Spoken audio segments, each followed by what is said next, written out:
OK, guys, nous sommes rendus à leçon 8. Donc, leçon 8, c'est la page 125 et 126. J'ai mis mes questions dans le document que j'ai partagé avec vous autres. Et moi, je vais faire des exemples 1 et quelques de 2. Et then sur l'autre page aussi, 1 et quelques de 2. Anyway, les premières questions étaient comme 12 fois 103. Et à cause qu'ils sont des grands nombres, ils voulaient juste vous séparer ça. C'est ce que j'ai fait. Et je l'ai mis dans les questions comme on fait. Vous pouvez les regarder. Si ça va pour vous autres, cool. Sinon, je suis pas trop inquiet. Mais ce qu'ils ont fait, ils ont cassé ça en deux chunks. So 103, au lieu de multiplier 12 par 103, c'est 12 fois 100 plus 12 fois 3. Ça rend la vie beaucoup plus facile. Même chose ici. 9 fois 98 et 9 fois 90 plus 9 fois 8 pour te donner la réponse. Alright. So maintenant, c'est des multiplications. So, on multiplie les monomes. Donc, un nombre par tout un monome là-dedans. So, je voulais juste vous démontrer ça. So, ce qui arrive est les coefficients, c'est les nombres multiplient les nombres, and then les variables vont multiplier les variables. OK? S'il n'y a pas d'autres variables à multiplier, tu juste les mets ensemble. So, en regardant ça, la réponse à celui-ci serait 3 fois négative 5, donc négative 15, A, B. That's it. Dans le deuxième cas ici, même chose. Je ne sais pas pourquoi il y a ici, là. Tu fais le nombre multiplié par le nombre, so coefficient multiplié par coefficient. So négative 2 fois 3 est négative 6. Je vais juste vous montrer. So, négative 2 fois 3. Mais maintenant, je ne l'ai pas mis, je vais le mettre pour vous autres. Il y a un exposant ici de 1. Donc, avec les variables, il faut assurer que tu prends ceci et tu multiplies par la variable. Sur la loi des exposants joue un rôle. Donc, nous avons x à la 1 fois x à la 2.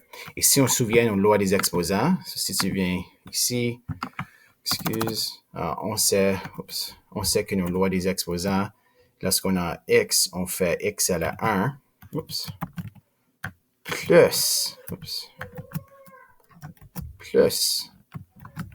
2.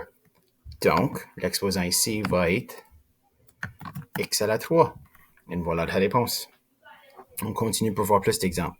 So, en rouge, vous pouvez voir que j'ai indiqué les valeurs qui n'étaient pas là, mais tout le long, la même chose arrive. Donc, j'ai mes coefficients sont négative 1 fois négative 7, a à la 1 fois a à la 4, b à la 1 fois b à la 3. Donc, je vais faire le calcul pour vous autres. Donc, je voulais juste sauver un peu de temps, mais négative 1 fois négative 7 est positive 7, a à la 1 fois a à la 4 et a à la 5, b à la 1 fois b à la 3 et b à la 4. Et on continue. OK, so j'ai mis les flèches pour indiquer lequel va avec lequel, mais négative 4 fois 9 est négative 36. On tape. Négative 36. M à la 4 fois M à la 2 is M à la 5. N à la 1 et N à la 4 is N à la 5. And then P à la 1 et P à la 3 is P à la 4. So, c'est juste comme ça. Et ça, c'est juste un monome, tout ensemble. OK, so la dernière question est un peu plus complexe. On a pris nos monômes qu'on a multipliés et on va les ajouter et soustraire ensemble.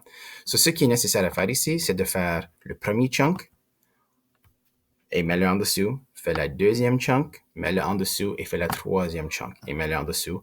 Ensuite, rendu là, je regroupe mes termes semblables et je vais vous montrer qu'est-ce que je veux dire. Encore, fais très attention à la négative 4 ici.